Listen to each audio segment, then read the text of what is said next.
What do you think policymakers should know about small businesses and small business access to credit?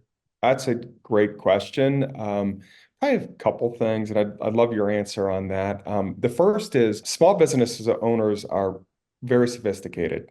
They're smart about their business. They understand how it works. They understand how capital works within their business, which I don't know that they're given the full degree of credit for how savvy they are in terms of operators. The other thing that I think policymakers are seeing more and more is the value of transparency. On Deck has always been very transparent with its terms, full cost of capital, what interest you need to pay, total cost, APR. It's always been on there, and I think it's valuable for a small business to have that transparency so they know exactly what they're signing up for when they take that loan, because it should be a win-win that the small business gets what it's looking for in terms of the product, and understands the costs associated with it. And obviously, as a lender, you want to get paid back according to the terms of the contract. So that transparency, I think, is a real benefit to small business owners. So those are two of the things that are kind of top of the mind to me. How about you? You're in this world every day.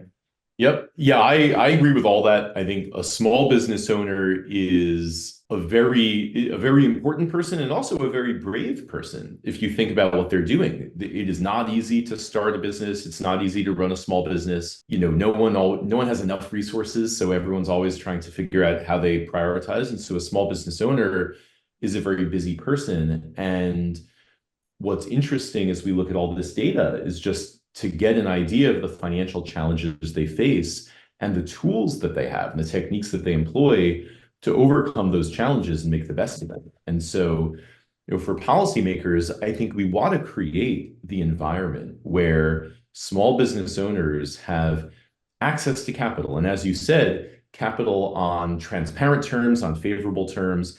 I don't believe fundamentally that a business owner cares whether they're working with something that is called a bank or not called a bank or anything like that. They want to get the right financial product at the right price, at the right time, on the right terms, with a partner who treats them with respect and transparency and that they can feel that they build a relationship with. So, and then looking at some of the data on immigrant-owned businesses, we are very luckily a place where the most ambitious, most talented people in the world want to come, and they want to come here and start a business and work hard and build a family. And we want to ideally pursue policies and have a capital market that facilitates that so we can remain that beacon in the world where people want to come and build a business.